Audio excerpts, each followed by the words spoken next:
Yeah, so just because I'm black, I was still raised in a British society. I was still receive the education that other people did. So by no means, because you're black, doesn't mean that you're immune to racism. Including racism against people of your own. 100%.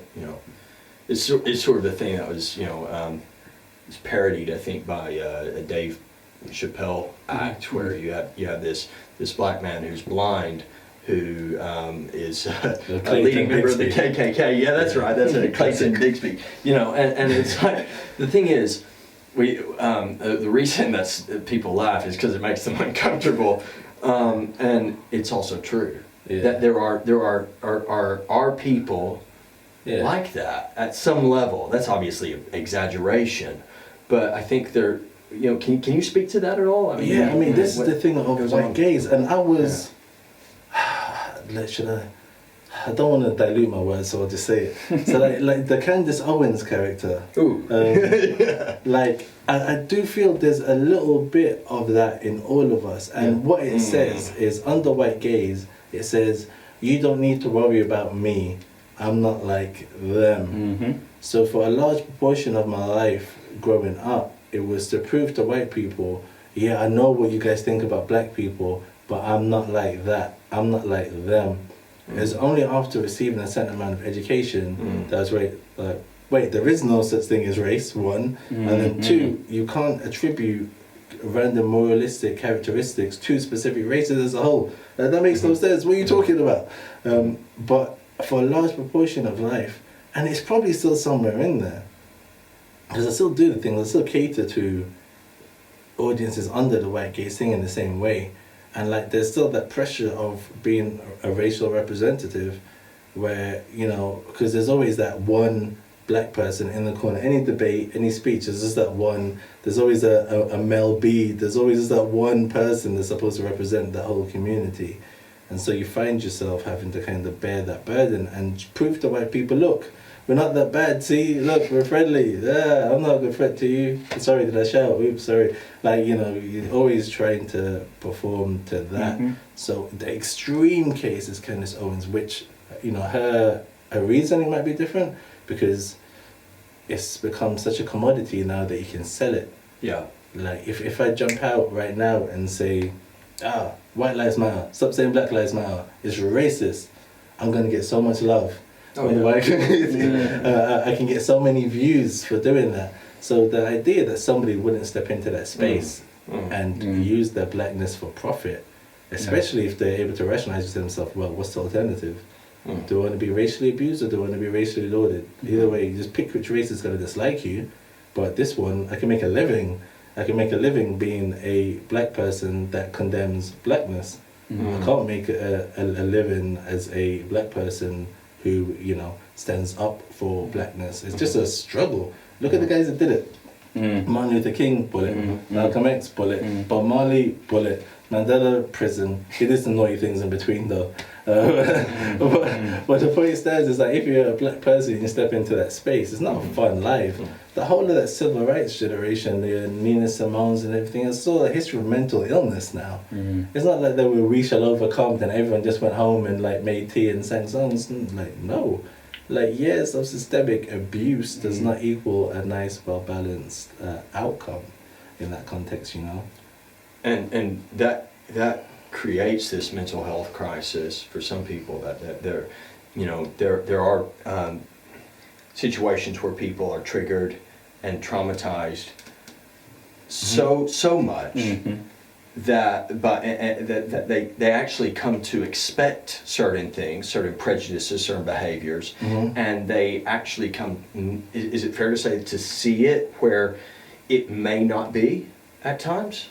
Potentially. So there's a case this week I'm thinking of where, and a lot of people I felt were not responding to the aftermath of it very well, but there was a NASCAR driver, Bubba Watson, who reported a noose in his garage. And NASCAR is extremely white space, right? This is the only black NASCAR driver, right? And yet NASCAR rallied around them. NASCAR is like, you know, if we're going to do stereotypes, this is for rednecks, but they rallied, and so they're with this guy, and they're supporting him. The FBI is called in. They do an investigation.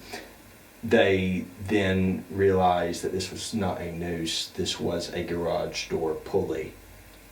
And the report came out that all of the garages had them, and that they'd had them since last year, and that this was just the past few weeks, maybe.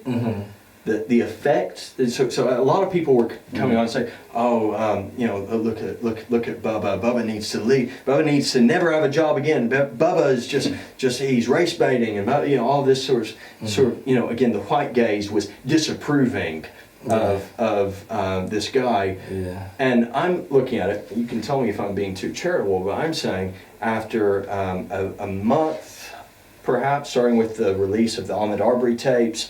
To the you know, the news about Breonna Taylor, to the killing of George Floyd, you know, and a host of other people whose names have gotten publicity, and there's a lot who haven't that I've found as well.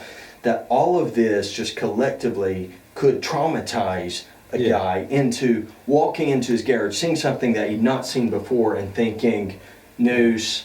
You know, there's young men, black men, who are being found across the USA, lynched, or some, you know, some they say might have killed themselves, but that's the thing. The system is so messed up. The system is so messed up that, okay, on the one hand, if they killed themselves, one could see how mentally they were in such a dark place, a desperate place, that's the path they took.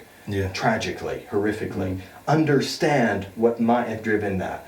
Or, on the other side, you have a system that is so broken that where people could lynch someone publicly, even you have in you know, on camera, you know, 2 cases in a month where black men have been unjustly killed without judicial recourse. That's, you know, so obviously I'm going to look at this and say, my first thought is lynching, and if I walk into a space, I'm going to think noose, threat, racism. For me, it's not hard. I studied this to make that connection. What would your perspective of that sort of thing be? I'd say, as if we take it outside the concept of race and we put it within the context of victimhood, so we're talking about a person who's been a victim of something over a long or extended period of time. So if you were to say, call it rape or something like that, so we know a physical act that can have mental repercussions also. So you may be uncomfortable in the presence of men.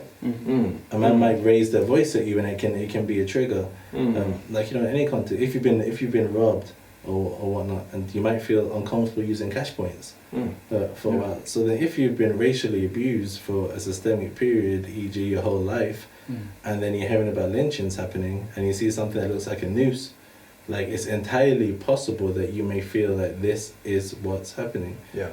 And there's almost an extent of expectancy. And I think when you're in a point, and this is where it crosses over, like you were saying, because I guess the wider implication is, can black people falsely accuse others of racism? Yes. And the reasoning, is it an irrational fear? Because I think we can put paranoia and anxiety into a safe mental bracket these days. And you know, you're not crazy, you just have anxiety issues, you're just experiencing paranoia due to a traumatic event that happened. And then so this is that, do we go into a double standard? Is it okay for, in the aftermath abuse, black people to be having racial anxiety? You know, because that George Floyd tape was like, because we're looking at a dead body. You know what I mean? Over a long period of time, we've been seeing these images over and over. Like, I've got lots of images in my head of black people being shot and killed at this point. Like, you know, the only difference is in this case is usually we hear oops, whereas this one was a bit more like, I really don't care, like, type thing. But that's the context that these people are being born and raised in. So is it that abstract? Is it abstract? I don't know. I wouldn't feel so. If anything, I'd be surprised it doesn't happen more often, to be honest. Because, yeah, I mean, at this stage, if I get stopped and searched, it feels racial to me. That's no guarantees that it is. But at this point, because when I'm asking, bear in mind, I'm talking about places like London Bridge Station, and I'm talking about rush hour, I'm talking about hundreds of people. And like, if you're picking me and I'm looking around, males, yes, what, oh, okay.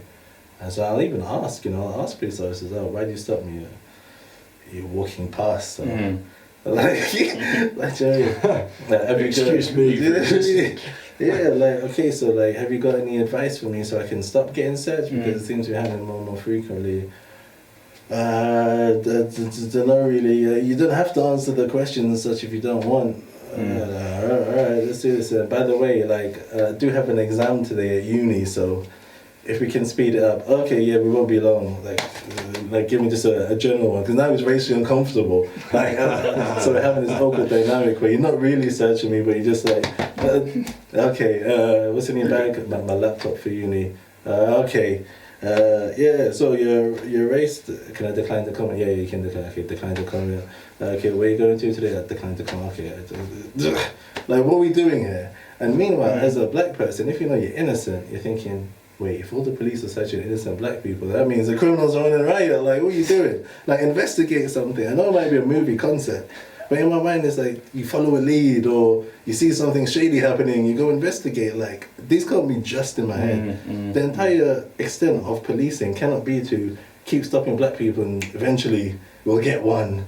You know what I mean? Like, so like, if we look at that statistically, we're then saying if there's 100 people, 50 white, 50 black, if the police solely search the black people, then there's 100% of the people who were found in something would be black.